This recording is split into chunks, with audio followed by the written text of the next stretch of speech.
yeah, I always wanted to work on an aquatic game.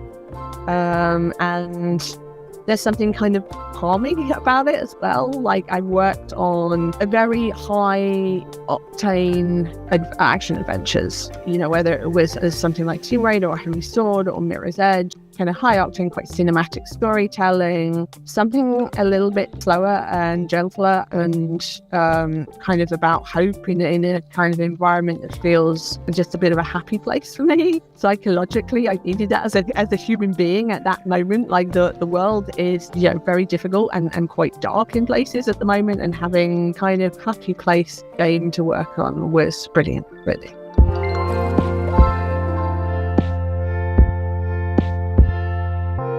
So Life Below being about nurturing the reef, caring for it, building, creation, kind of influenced the way I wrote, because I was thinking about things being more hopeful, and not just hopeful for the reef itself, life of the reef, but for characters that think they can't do things, characters that think their time has passed, but so hopeful for the environment, but also hopeful as characters, as people, like showing that there is always a way forward. There's always something you can do to kind of help, to nurture, to change your circumstance. And I think that's quite a powerful message, not just about the environment, but who we are as human beings and how we live our lives.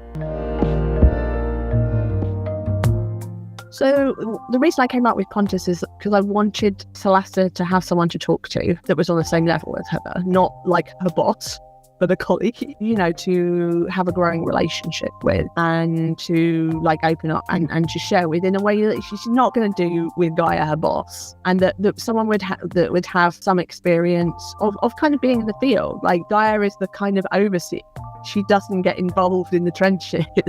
And I wanted a character that had some experience and had been through some things in the past, which you have been a challenge for them and have been very difficult, and you find that out as you go through the narrative. But yeah, to give someone for Thalassa, to riff on, and to someone to like enhance her journey, and for her to enhance Pontus's journey. And yeah, he just really filled a gap that I thought was there. That really, he allowed me to bring out Thalassa's character and give him his own journey as well.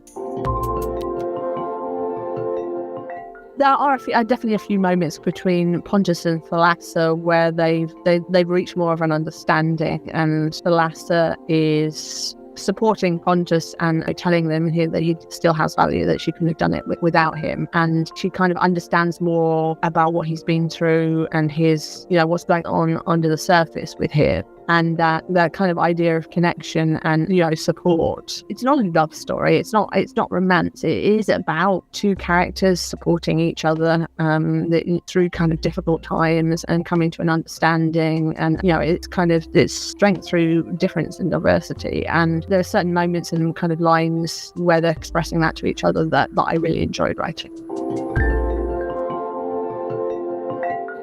We all know that we have not been the best to our seas, and there are a lot of places that are trying to balance that out a bit and try and put right some of the things that us humans have done wrong. So if on one hand, if players are kind of more inclined towards getting involved with things that support the seas and kind of the seas are our birthplace. We're not great at looking after our seas. We're not great at looking after it, and kind of thinking about our environment more, because that's all we have. We just have this pale blue dot, and we kind of need to look after it.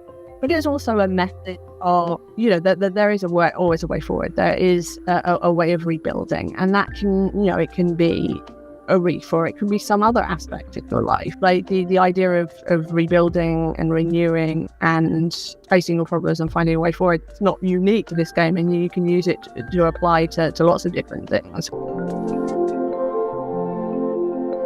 When it comes to human-made disasters, it's very subtle. Like they don't really talk about the surface dwellers, but there's the extra bit of connection with the players. So the characters might talk about like the strange debris floating above them, and how it's kind of causing problems on the reef because it's raining down all kind of debris.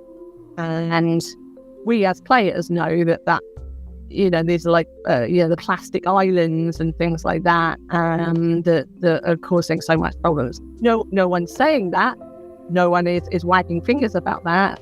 You're being put into the perspective of someone that's having to deal with that, the consequences of dealing, rather than, finger wagging naughty humans. It's just like, okay, this is someone having to deal with a crisis, like anyone would. So it's sort of, contextualizing it and thinking about like how denizens of a reef would deal with this sort of things.